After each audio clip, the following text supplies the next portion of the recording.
Il est 10h ici à Paris. Bonjour à toutes et tous et bienvenue dans Parlons-en, votre rendez-vous avec l'info qui prend son temps. Voici les titres de ce mercredi. Quand le rêve des Bleus vire au rouge, l'Aurora a enterré hier soir à Dallas les chances d'une 3e étoile pour l'équipe de France de football. En tout cas pour cette année, les coéquipiers de Kylian Mbappé avaient en face beaucoup plus fort qu'eux pour cette demi-finale perdue 2-0. Ils joueront la petite finale samedi face aux perdants de la rencontre ce soir, Angleterre-Argentine. Et beaucoup de Français ont mal dormi, on y reviendra dans le journal de 11h. Un répit en revanche pour les pompiers à Fontainebleau. Le feu est fixé mais il n'est pas éteint. Il faudra encore des jours, voire des semaines pour l'éteindre. Mais il ne progresse plus à Achères-la-Forêt. C'est un paysage de désolation. 2000 hectares ont brûlé dans cette forêt centenaire, poumon vert de l'Île-de-France. Et ce sont sur ces paysages de désolation que l'on va s'arrêter ce matin à Fontainebleau, on vient de le dire, mais aussi en Bretagne singulièrement, de façon plus habituelle, Pyrénées-Orientales, Gare, Aude, Ardèche. 32 000 hectares ont déjà brûlé en France au 15 juillet. C'est plus que sur l'ensemble de l'année dernière. Alors quoi ? Ces feux que le dérèglement climatique alimente et dont il change le comportement sont-ils une fatalité dans un monde qui se réchauffe ? Va-t-il falloir s'habituer à regarder nos forêts et leurs habitants brûlés?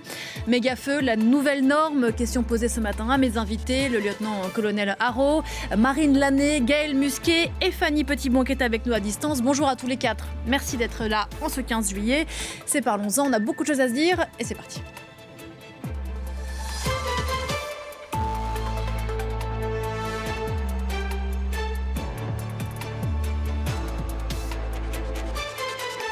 Et bonjour lieutenant-colonel Haro.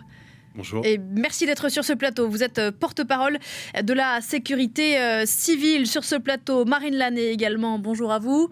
Vous êtes climatologue, spécialiste du risque incendie et vous travaillez au laboratoire de météorologie dynamique à Sorbonne Université.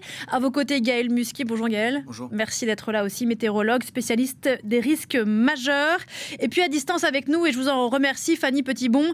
Merci beaucoup de participer à cette discussion. Vous êtes responsable France de l'ONG 350.org. Je le disais à l'instant, c'est une première victoire importante face aux flammes, mais la bataille est loin d'être gagnée dans la forêt de Fontainebleau, à 60 km au sud-est de Paris. Le feu est fixé, ça veut dire qu'il ne progresse plus, mais il n'est pas éteint. Les pompiers vont encore devoir être à pied d'œuvre pendant des jours, voire des semaines. Ce sont 2000 hectares de cette forêt centenaire magnifique qui sont partis en fumée, soit 10% de sa superficie totale. Une catastrophe pour la faune et pour la flore. Et autour de Julie Dungeloff que vous allez découvrir à Achères-la-Forêt, c'est un paysage de désolation très impressionnant. Regardez. Un paysage de désolation, nous sommes au cœur des 2000 hectares qui ont brûlé. Vous voyez, ces arbres par exemple sont carbonisés. On parlait avec un pompier tout à l'heure qui nous disait que même s'il tenait encore debout, beaucoup ne survivraient pas.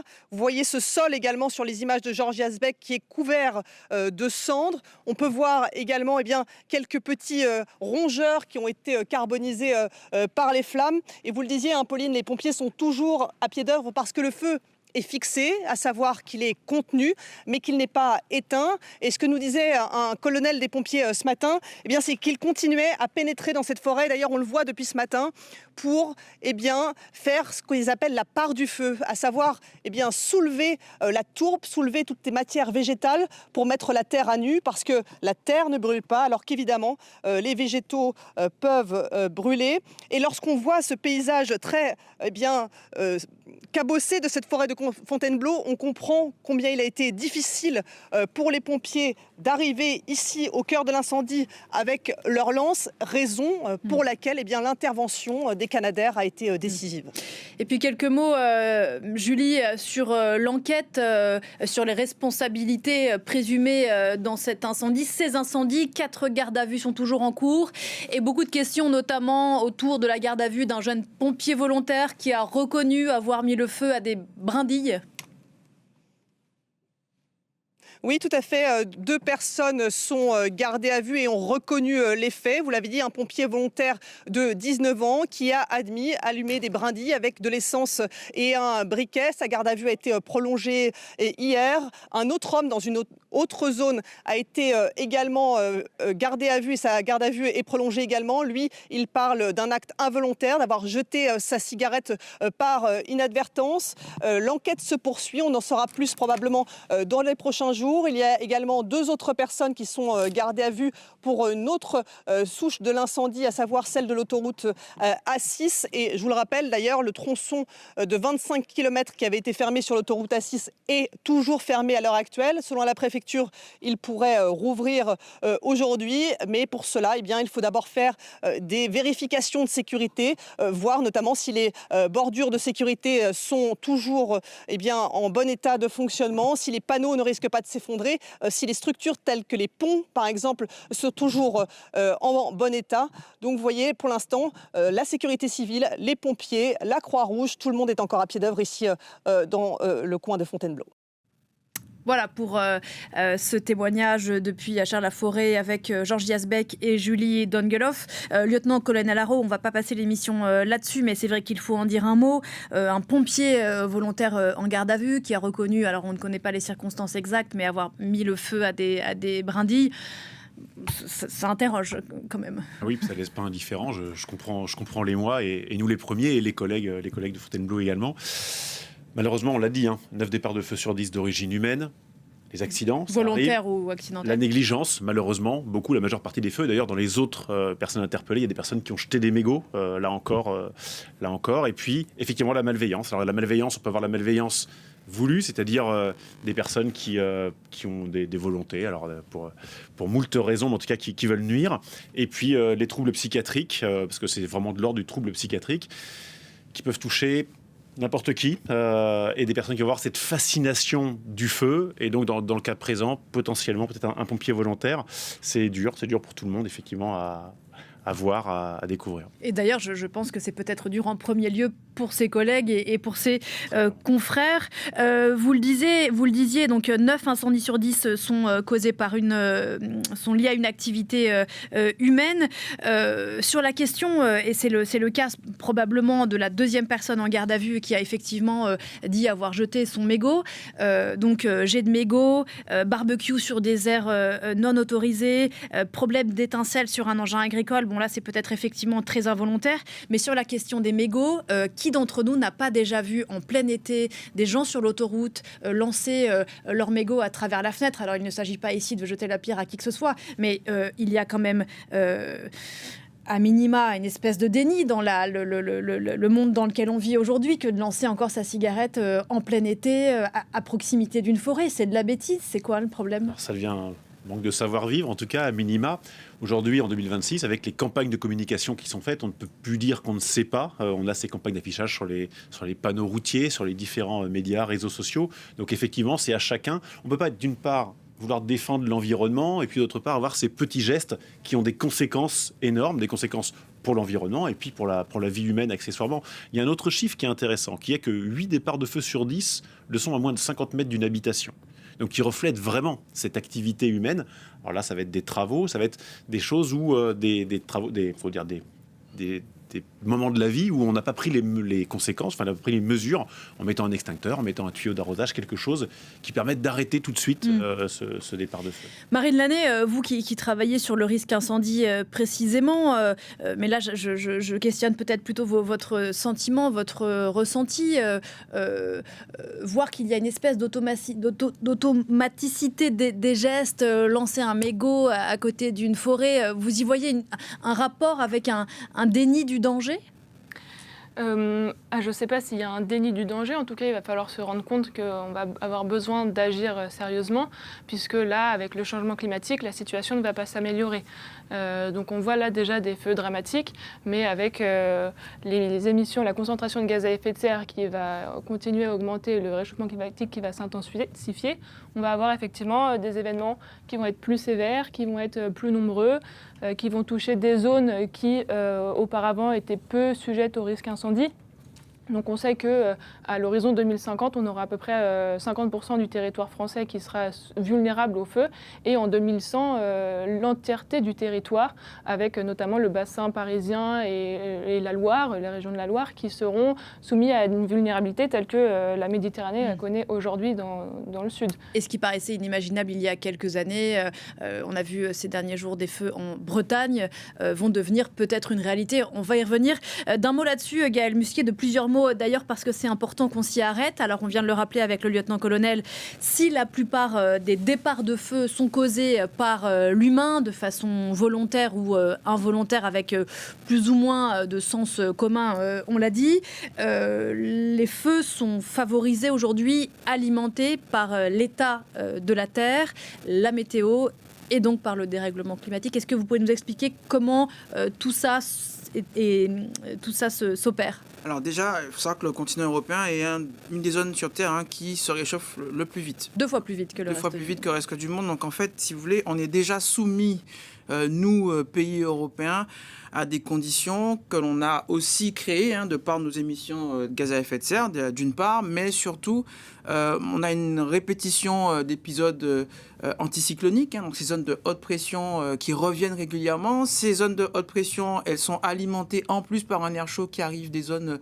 tropicales, subtropicales, au gré des conditions que l'on peut avoir au large du Portugal. Là, en l'occurrence, une goutte froide qui nous ramène, qui fait une espèce de pompe à chaleur. Et donc, plusieurs fois d'affilée cette année, malgré un hiver et un printemps plutôt arrosé, on se retrouve avec des températures extrêmes sur de grandes périodes, avec évidemment de faibles taux d'humidité qui favorisent malheureusement à la fois l'inflammabilité des végétaux, avec ces vrais coups de sèche-cheveux qu'on a eu, y compris en zone urbaine. Vous savez qu'on a aussi de la végétation qui souffre. Là, pour m'être baladé dans le bois de Boulogne, bois de Vincennes et à la Défense, donc, on se retrouve dans l'arc parisien. L'arc parisien, oui, tout à fait. Et je vis en Normandie.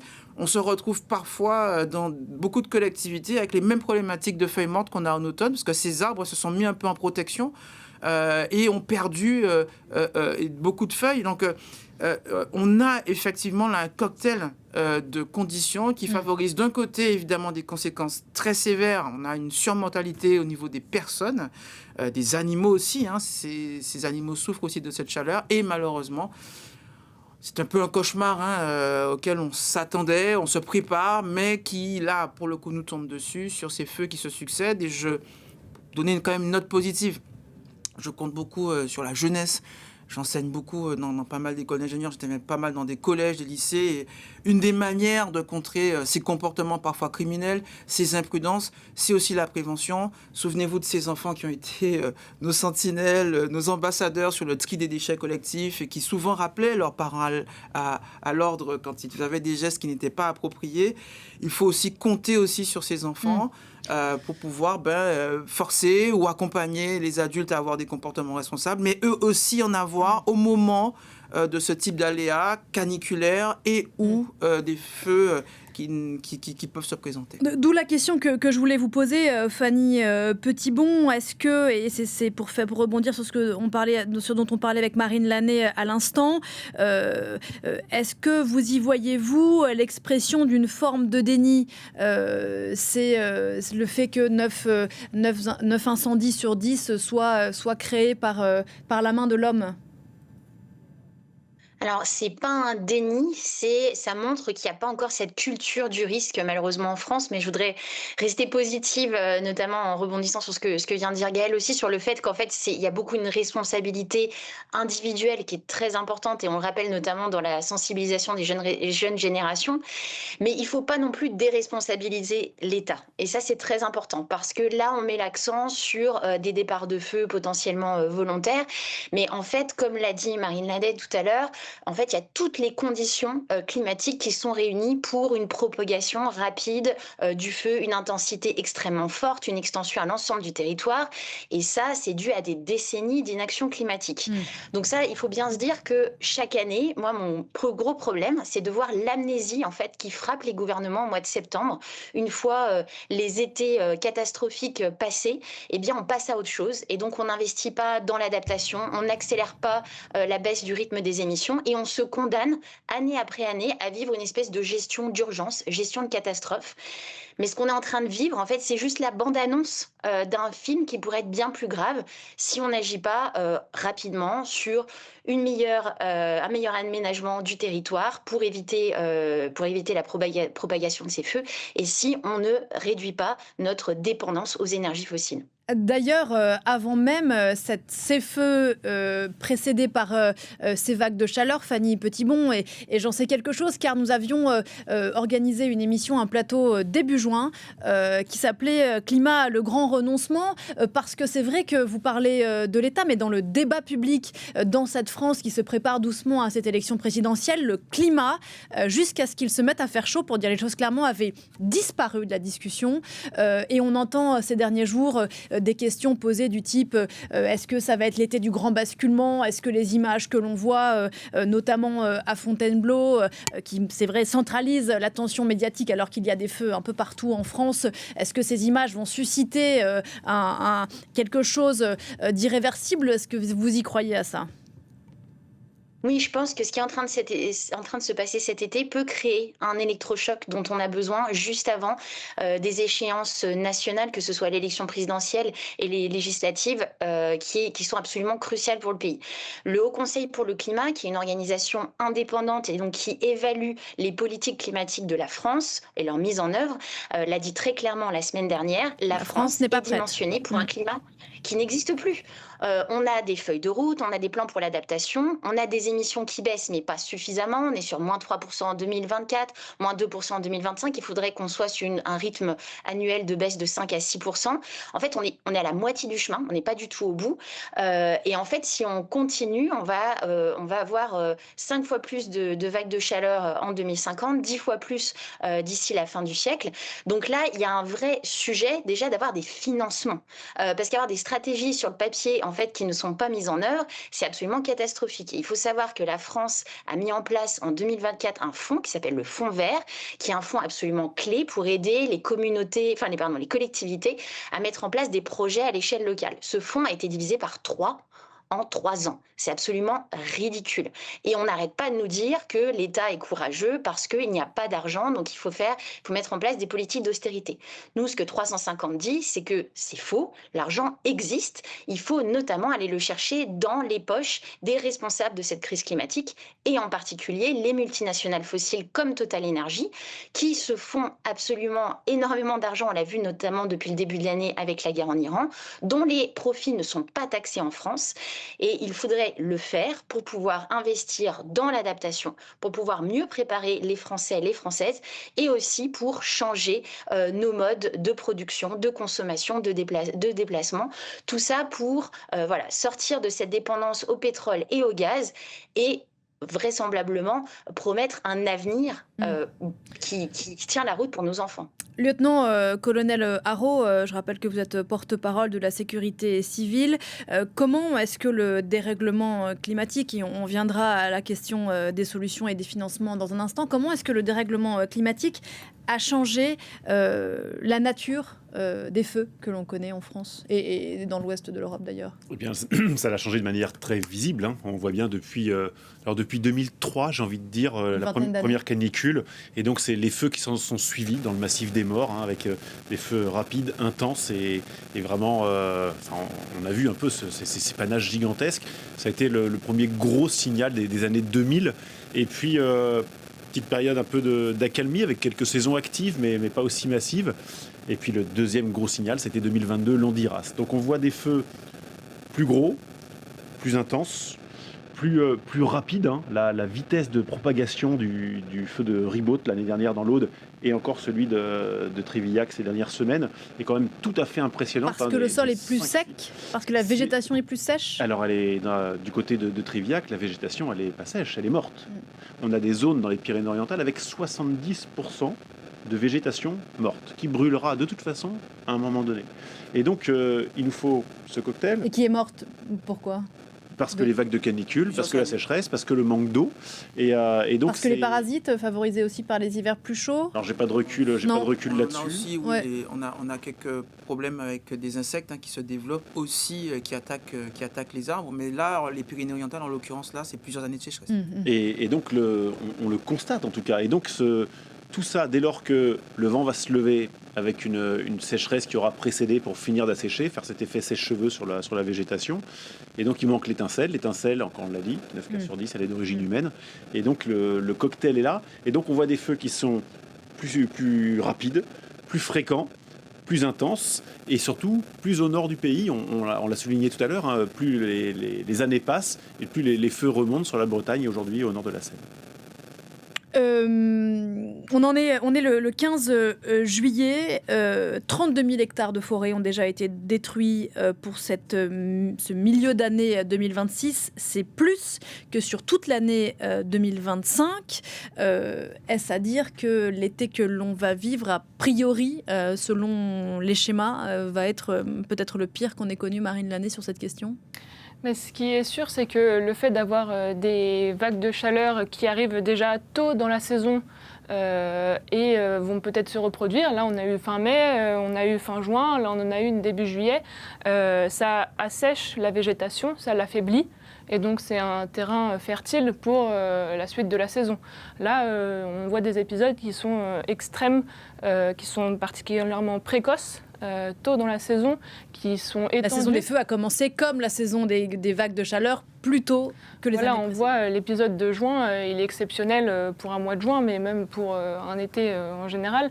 Et donc il faut s'attendre à ce que l'été qui vienne, on est déjà là sur l'ensemble du territoire français, puisqu'on a vu que la vague de chaleur était très étendue, était durable, elle a persisté longtemps, elle était intense. Donc il faut s'attendre à avoir là une végétation qui va être moins résistante à de prochaines vagues de chaleur potentielles. Sachant, Gaël Musquier, comme le disait le lieutenant-colonel, que ce n'est pas parce qu'il fait chaud que la forêt brûle. C'est un mécanisme qui s'installe dans la durée. La forêt brûle plus vite, peut-être parce qu'il fait chaud, mais la forêt est dans l'état dans lequel elle est. Enfin, je dis la forêt, mais la végétation est dans l'état dans lequel elle est parce que ça fait longtemps maintenant qu'il fait trop chaud. Oui, tout à fait. C'est une saison précoce, mais sur la première canicule, on était même au début, avant le début de l'été. Donc, c'est dire à quel point cette végétation, et nous-mêmes aussi, faut voir que tout le monde souffre dans cette histoire. La végétation, évidemment, et c'est ce qu'il y a de plus spectaculaire, mais il faut imaginer les animaux. Et la faune aussi, c'est vrai qu'on ne parle pas beaucoup de la faune, mais elle souffre beaucoup aussi. Exactement, les animaux, les batraciens, les reptiles, on a énormément de pertes aussi sur cette biodiversité, avec parfois, malheureusement, les agences et les fonctionnaires, les agents du service public dédiés à l'étude de ces sujets, l'OFB, l'Office français de la biodiversité, l'ONF, l'Office national des forêts, qui ont fait l'objet d'attaques parfois, de réduction de budget, et ce sont de ces personnes dont on a besoin, ce sont ces personnes qu'il faut renforcer aussi pour cette partie qui est moins visible, mais qui est tout aussi nécessaire à la bonne santé des écosystèmes. Et effectivement, la chaleur tue, et cette chaleur, elle est de plus en plus précoce, c'est-à-dire qu'on l'observe beaucoup l'été, parce qu'on en souffre directement physiologiquement, mais souvenez-vous, on sort d'une crise avec la dermatose nodulaire. Elle est due à quoi ? À des températures trop élevées l'hiver qui favorisent le développement des moucherons et des moustiques et qui malheureusement contaminent les cheptels. On est sur un épisode, on en parle encore moins, de démoustication massive dans de nombreuses métropoles aujourd'hui dans l'Hexagone. Pourquoi ? Parce que l'Aedes aegypti, l'Aedes albopicus sont deux moustiques, les moustiques tigres, prolifèrent et ont colonisé pratiquement l'intégralité de l'Hexagone, alors qu'avant, ça s'était réservé soit au sud, soit aux territoires tropicaux. Et ce moustique, aujourd'hui, provoque de manière endémique, là, carrément sur notre sol, autochtone, de Zika, le chikungunya, la dengue, qui sont des maladies tropicales qui se transmettent par les moustiques. Mais donc, on voit des villes comme Bordeaux, comme Paris, qui aujourd'hui se dotent, et d'Île-de-France aussi, qui se dotent de plans pour pouvoir accompagner les populations pour ne pas se faire piquer par ces moustiques. Donc voilà, ces cycles infernaux qui se succèdent pas uniquement l'été, c'est vrai qu'on est très focalisé par l'actualité là, sans parler d'inondations. Oui, à l'automne, on parlera sans doute des inondations et on aura oublié la sécheresse du printemps. Fanny Petitbon, vous vouliez réagir ? Et dire, c'est qu'en plus, ces feux là qu'on est en train de vivre en ce moment, ils créent un véritable cercle vicieux.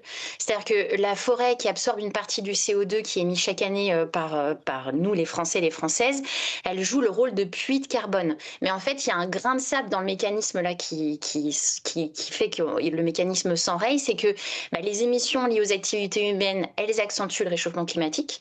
Et ce réchauffement, il va multiplier les conditions propices aux incendies. Mais ces incendies, quand la forêt brûle, eh bien, elles vont libérer à leur tour des quantités astronomiques de CO2. On parle de milliards de tonnes à l'échelle mondiale. Donc, en fait, les forêts qui sont en train de brûler réémettent dans l'atmosphère et donc ça alimente malheureusement le cycle de la crise climatique. Donc, il faut aussi penser à ces conséquences-là pour les mois à venir. La doctrine en France, lieutenant-colonel Haro, je dis ça sous votre contrôle, c'est une attaque rapide et massive des feux naissants. En 2025, sur 16 000 départs de feu, seule une minorité ont dépassé les 100 hectares et 2 seulement, je crois, ont dépassé les 1000 hectares. Alors ce sont bien sûr ceux dont on se souvient, ceux qui sont les plus impressionnants. Ce ne sont pas ceux qui mobilisent, en tout cas sur la durée estivale, le plus dans la sécurité civile que les pompiers. Est-ce que vous diriez qu'on apprend chemin faisant? Est-ce que les professionnels des flammes arrivent à aller plus vite que la façon dont les feux évoluent? Alors en tout cas, cette doctrine du feu naissant, qui est une particularité française, elle paye, on le voit bien, parce qu'on voit le nombre de feux, le nombre de départs de feu qui, comme vous l'avez souligné, sont traités dans les 8 premières minutes. On a un travail qui est fait avec Météo France, en général en fin de journée, la veille, pour définir les zones à risque du lendemain, cette météo des forêts que vous pouvez trouver de manière publique, et qui va nous faire établir des circuits d'aéronefs. On a le guet aérien armé, donc des avions chargés en eau ou en retardant, qui vont faire ce circuit des zones les plus à risque pour détecter le plus précocement possible ces départs de feu et pouvoir faire un premier largage tout de suite et éviter qu'il ne dépasse ce premier hectare et ne reste qu'un petit feu et ne deviennent pas ces gros sinistres qu'on a pu voir. Donc ça, c'est vraiment notre doctrine, ça paye. Malgré tout, c'est un travail conjoint avec les forces aériennes et puis les moyens au sol. 95% de ces feux de végétation sont éteints par des moyens au sol. Donc on a aussi là un travail de détection précoce et on se sert des nouvelles technologies parce qu'en 2026, on a du drone, on a des caméras très très puissantes, des caméras thermiques qui sont couplées avec de l'IA, qui nous permettent de faire ce travail qu'on faisait à l'époque avec des tours de guet et des pompiers qui restaient pendant 12 ou 24 heures à surveiller aux jumelles. Aujourd'hui, c'est automatique, c'est instantané. Ça nous permet de, par triangulation, de connaître instantanément la localisation très précise d'un départ de feu et de pouvoir tout de suite envoyer les moyens dessus. Donc le matériel évolue, on comprend, il s'adapte. Et pour faire écho à ce que disait à l'instant Gaël Musquet et qui faisait un parallèle avec la présence dans des contrées métropolitaines de moustiques qui a priori n'avaient rien à y faire. Et comme le rappelait tout à l'heure Marine Lannet, plus les années passent, plus l'espèce de ceinture qui protégeait le nord de l'Hexagone saute. Et on voit donc ces méga-feux, je ne sais pas si le Fontainebleau est techniquement un méga-feu, mais bon, ces feux très importants, de plus en plus au nord. Ça va continuer à aller de plus en plus au nord et on a vu à Fontainebleau des aéronefs qu'on n'avait jamais vus en Ile-de-France jusqu'ici. Très clairement, alors qu'on l'avait vu à l'entraînement, parce qu'on sait que c'était l'ordre des choses avec ce dérèglement climatique. Donc ça fait déjà plusieurs années qu'on s'y prépare. On avait déjà repéré d'ailleurs les zones d'écopage, Chartrette, l'endroit où les Canadair écopent dans la Seine actuellement. C'est un site qu'on connaît depuis une dizaine d'années, qui a déjà été validé, parce que pour écoper, il faut imaginer que le Canadair, c'est 140 km/h pendant 12 secondes. Donc il faut écoper, c'est-à-dire remplir remplir exactement au ras de l'eau. Donc il faut imaginer la violence et ce que ça peut représenter en termes de manœuvre. Donc il faut un espace de manœuvre significatif. En plus, c'est plusieurs Canadair qui vont le faire en quinconce ensemble. Donc il faut 2000 mètres de long, plus de 100 mètres de large. Donc c'est des zones qui ont été reconnues déjà, qui ont été éprouvées. L'année dernière encore, on avait des Canadair qui s'entraînaient dans cette zone-là pour toujours la valider. Donc on s'y prépare, et puis les services d'incendie s'y préparent également, avec là aussi l'acquisition de ces technologies, se prépare avec des matériels. L'État a investi, on a fait ce qu'on appelle le pacte capacitaire, c'est-à-dire investir 150 millions d'euros de la part de l'État, aux côtés de 100 millions d'euros des collectivités territoriales, qui ont permis l'acquisition de plus de 1000 engins, dont certains dédiés aux feux de forêt, qui font qu'on a cette solidarité nationale. Aujourd'hui, à Fontainebleau, vous avez les pompiers de Seine-et-Marne et vous avez les pompiers de toute la France qui viennent avec, entre autres, ces moyens-là pour appuyer leurs collègues. Comme à chaque été revient ces polémiques, vous évoquiez les Canadair à l'instant, le gouvernement est accusé, enfin le gouvernement précédent, en tout cas l'un des premiers ministres précédents, d'avoir annulé des fonds qui auraient permis d'acheter des Canadair. Là-dessus, Fanny Petitbon, parce que je crois que le contingent de Canadair manque, enfin on a la même discussion tous les étés. Je ne suis pas sûre que j'ai envie de rentrer dans cette question autour des Canadair, mais ce qui m'intéresse, Fanny, et je lisais un article qui était intitulé de façon, il me semble, assez juste, « La forêt brûle et nous regardons les Canadair ». Oui, alors c'est vrai qu'en France, le débat public médiatique, il tourne souvent autour du nombre de Canadair en fonctionnement, des manques d'investissement. Ce qu'il faut savoir, c'est que c'est évidemment important, ce que vient de dire le lieutenant-colonel, sur l'arrivée de nouvelles technologies, le renforcement de ces moyens. Mais face à l'aggravation de l'intensité de ces feux, en fait, peu importe le nombre de Canadair, peu importe le nombre de pompiers, il va falloir penser autrement le territoire en France. Et ça, on en parle finalement assez peu. Donc ça veut dire quoi? Ça veut dire remettre de l'agriculture pour faire des pare-feux naturels, ça veut dire respecter les obligations légales de débroussaillement, ça veut dire aussi réfléchir au choix des essences dans nos forêts. Donc par exemple, mélanger des résineux et des feuillus, ça permet de limiter les risques d'incendie.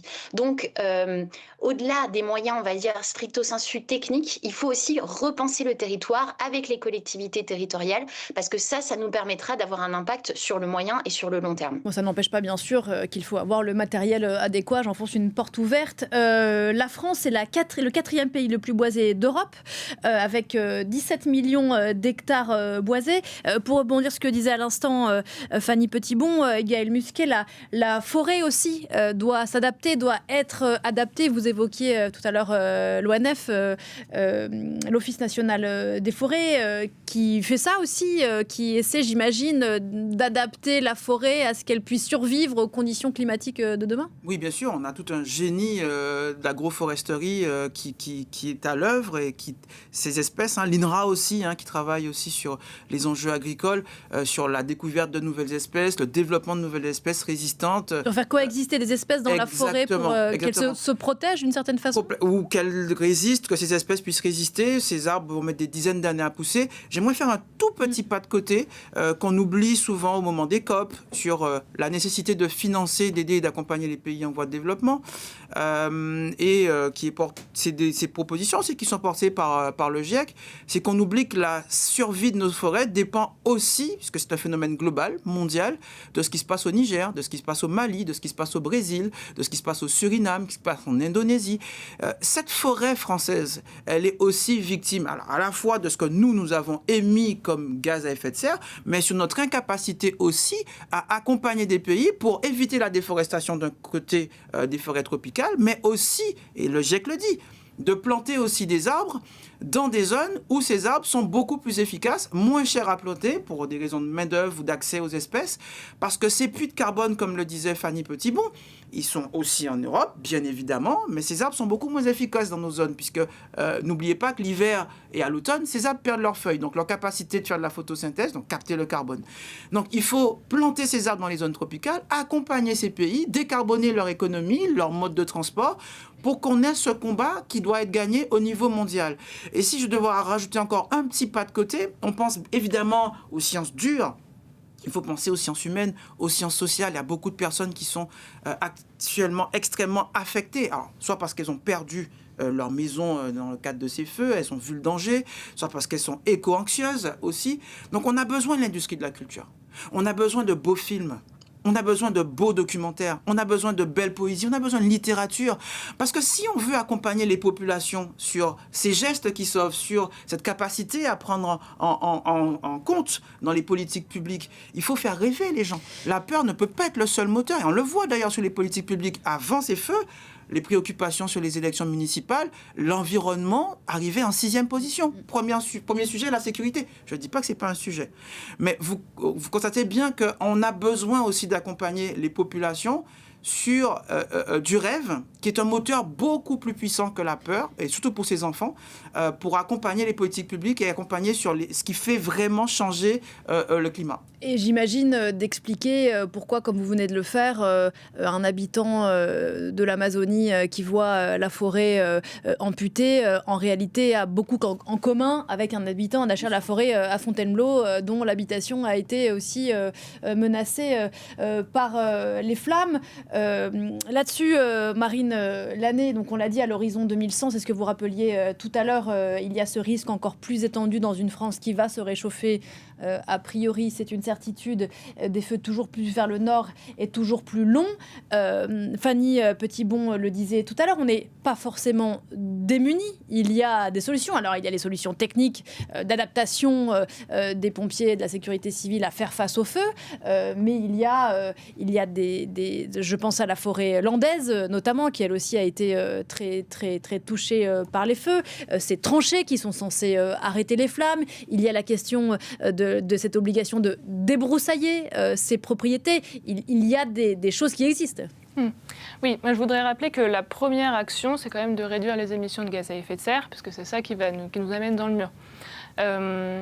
Et ce qu'il faut bien avoir à l'esprit, effectivement, comme le disait Fanny Petitbon tout à l'heure, c'est que on parle des moyens, mais au bout d'un moment, les études scientifiques montrent qu'avec le changement climatique, on va avoir des feux concomitants. Donc concomitants, c'est-à-dire à plusieurs endroits en France en même temps, mais aussi dans d'autres pays européens.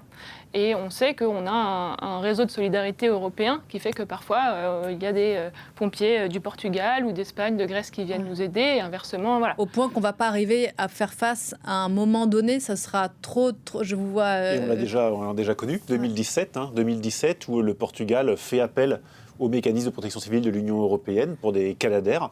Il n'y avait pas de Canadair au Portugal, et donc ils appellent à leurs collègues. Et aucun des pays, à part, je crois, l'Espagne, de souvenir, a été en mesure de... Parce que trop occupés sur leur... Parce que déjà engagé. Et en une nuit, le Portugal fait 60 morts sur une évacuation de ce type-là. Et d'ailleurs, l'Europe en a tiré des conséquences, parce qu'on a vu ce jour-là la limite de la solidarité européenne. C'est-à-dire que les pays peuvent s'aider les uns les autres avec leurs moyens, jusqu'à ce que tout le monde soit touché par la même chose au même moment. Et donc le législateur européen en a tiré comme enseignement que l'Europe allait investir pour acheter des moyens supplémentaires. C'est le dispositif Rescue créé en 2019, où l'Europe cofinance des moyens aériens d'abord, des Canadair. Typiquement, là, dans les Canadair acquis par la France, 2 Canadair sont des Canadair du Rescue, qui font que demain, quand le Portugal va demander des moyens et que tout le monde aura déjà ces moyens mobilisés, eh bien, il y aura ces moyens additionnels, ce filet de sécurité donné par la Commission qui permettra d'envoyer quand même des moyens sur les... Mais jusqu'à quelle concomitance des événements, Marine Lanné? Oui, voilà. Vous arrêtez un peu. Donc je ne coupe pas votre question qui est la question des solutions. Oui. Mais effectivement, donc, les premières choses, c'est baisser les émissions de gaz à effet de serre parce qu'on va avoir des feux concomitants. On l'a un peu évoqué tout à l'heure, on a des feux qui vont être extrêmes, très extrêmes. Donc c'est ce qu'on appelle dans le jargon scientifique la pyroconvection. Donc pour faire simple, c'est des feux qui vont interagir avec l'atmosphère, qui vont créer leur propre météo, qui vont créer des orages, et c'est eux qui vont produire leur propre vent, des vents qui vont vraiment propager l'incendie, l'alimenter, qui vont envoyer des brandons très loin, des sautes de feu. Et donc ces événements extrêmes, on n'est pas sûr qu'on pourra, le lieutenant-colonel me considérera peut-être ou confirmera, on verra ce qu'on peut faire face à ces feux, mais ça va être très difficile de les éteindre. La priorité sera les personnes. Voilà. Donc ça, c'est la raison pour laquelle réduire les émissions de gaz à effet de serre, c'est très important. Ensuite, on voit qu'on est déjà dans une situation critique et donc on a besoin de s'adapter. C'est ce que Fanny Petitbon disait tout à l'heure. S'adapter, c'est effectivement modifier la forêt, repenser les essences, etc. C'est adapter les maisons, que les enveloppes soient dans des matériaux qui soient non inflammables, les toitures, les façades, protéger les ouvertures pour pas qu'il y ait des brandons qui viennent à l'intérieur, faire des périmètres autour des maisons. Éloigner de la végétation. Voilà, éloigner la végétation, mais tous les combustibles artificiels, les réservoirs de GPL, le mobilier plastique, les terrasses en bois, voilà, il y a plein de pans à penser pour adapter notre territoire. Je comprends quand même, Fanny Petitbon, que dans le mouvement global dans lequel on va, je ne sais plus comment dire les choses, ça ne va pas aller en s'améliorant. Il faudra... Est-ce qu'on doit se diriger tous vers une espèce d'acceptation de voir une partie des forêts de nos pays brûler dans les années qui viennent ? En fait, déjà, ce qu'il faut accepter, c'est que ce qu'on est en train de vivre, c'est un avant-goût de ce qui nous attend par la suite. Donc, de toute façon, même si on réduisait toutes nos émissions de gaz à effet de serre ou qu'on s'en débarrassait aujourd'hui, il y aurait encore des impacts. Donc là, il faut se préparer à ce nouveau climat, et c'est ce qu'on nous rappelle année après année. Et il faut arrêter de toujours avoir l'impression que le gouvernement arrive sur l'été et découvre on va encore avoir un été de tous les dangers. Ça, c'est plus possible. Alors, il faut, se résigner, c'est comprendre qu'on atteint des limites planétaires, des limites en France qu'on atteint sur l'eau, sur l'agriculture, sur nos conditions de travail. Et donc, il faut repenser la manière dont on doit vivre, mais il ne faut pas le vivre comme quelque chose de punitif. Et ça, c'est malheureusement quelque chose dans le débat public qui est manipulé trop souvent. Ce qu'il faut surtout, c'est préparer les conditions pour que nous-mêmes, les futures générations, puissent vivre dans un climat décent. Et donc, ça veut dire agir sur la source du problème, les émissions de gaz à effet de serre, comme le disait Marine. Ça veut dire des politiques de transition énergétique justes qui nous permettent aussi de ne pas être à la merci de chantage géopolitique comme on l'a vu en début d'année. Donc, investir dans le solaire, dans l'éolien, nous permettra aussi de nous sauver. Est-ce que vous faites un parallèle? On évoquait la question de l'entretien des pistes forestières, les installations de citernes, la plantation d'essences plus humides, la question de l'obligation de débroussailler chez soi. Est-ce que vous faites le parallèle avec ce que l'on peut dire sur le fait de trier ses déchets, d'avoir un compost chez soi, que c'est bien sûr, mais que ce sont des gouttes d'eau, sans mauvais jeu de mots? Là, la deuxième partie que vous avez mentionnée sur le fait de trier ses déchets, ça c'est vraiment des gestes individuels. Et ce que 350 porte avec beaucoup de nombreuses ONG du mouvement climat, c'est qu'on a besoin de changements structurels. Donc on n'a pas besoin d'un plan d'adaptation comme celui de la France où on a beaucoup de lancements de groupes de travail, de réunions. On a besoin d'investissements massifs de la part de l'État pour aider les collectivités, les mairies, les régions, les départements à mettre en œuvre toutes les mesures nécessaires pour protéger les populations. Parce qu'en fait, ce qui est en train de se passer, c'est que c'était très beau à voir, je ne sais pas si vous l'avez ressenti comme moi, ces élans de solidarité, que ce soit dans la Drôme, que ce soit à Fontainebleau, on a vu vraiment des personnes, des citoyens, des citoyennes se mobiliser, aider les pompiers. Mais en fait, c'est pour pallier à l'absence de l'action de l'État. Et c'est ça qui, pour moi, est insupportable, surtout avec un gouvernement qui avait dit que la lutte contre le changement climatique faisait partie de ses priorités. Il y avait le fameux « Make our planet great again » et tout ça paraît vraiment très très loin, tombé aux oubliettes, alors que là, c'est une urgence vitale.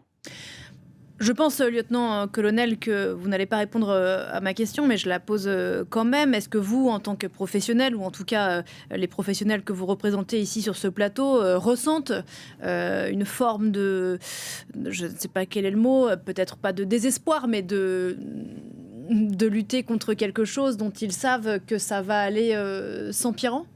Alors, je vais répondre à votre question quand même. C'est gentil, je vous remercie. Effectivement, on voit ce à quoi on a affaire. Et d'ailleurs, on le constate depuis plusieurs années. Encore une fois, on se prépare à ce dérèglement climatique, mais on voit l'ampleur de la tâche. Les catastrophes, encore une fois, vont être plus grosses. On a quand même entendu beaucoup de professionnels ces derniers jours dire « je n'ai jamais vu ça ». Nous sommes presque dépassés par l'ampleur des choses. C'est vrai qu'en tant que non-professionnel du feu, on se dit si ce sont même les pompiers ou les personnels de la sécurité civile qui disent ça, c'est mal engagé. Alors, effectivement, Fontainebleau, je veux dire, on n'a jamais vu ça. On n'a jamais vu un feu d'une telle ampleur. On n'a jamais vu les Canadair opérer comme ça tout près de Paris. Et les étés à venir seront pires. Donc il n'y a pas de sujet là-dessus. Donc effectivement, c'est notre constat en tant que professionnel. Mais encore une fois, et on l'a bien souligné, tout n'est pas que dans la réponse. Donc nous, on travaille à la réponse, mais le meilleur feu, c'est celui qui ne part pas. C'est celui qui n'est pas déclenché. Donc le travail qui est fondamental, c'est d'abord le travail de prévention, le travail d'éducation. Nos enfants, comme le soulignait Gaël, nos enfants qui doivent intégrer pour leur génération à eux, et puis pour nous aider à notre génération à nous, avoir les comportements qui sont appropriés pour vivre dans cet environnement-là, faire en sorte que, ils préservent l'environnement aussi en évitant ces départs de feu, et puis derrière aussi pour que les populations contribuent à cette réponse. On le voit, on a vu ces élans de solidarité qui sont intéressants. Alors, les élans de solidarité des habitants qui protègent leur maison, qui protègent leur village, et puis de tous les gens qui se sont engagés dans les associations qui viennent protéger. Les plans communaux de sauvegarde déclenchés par les mairies, c'est l'ensemble de la société qui se mobilise pour répondre à cet événement-là, qui de toute façon est là, et les pompiers n'y feront pas face tout seuls. On a besoin de l'ensemble de la population pour ce faire. Un mot pour conclure, Gaël Musquet, pour faire écho à ce que disait Fanny Petitbon, il n'aura échappé à personne que nous sommes à quelques mois d'une élection présidentielle majeure.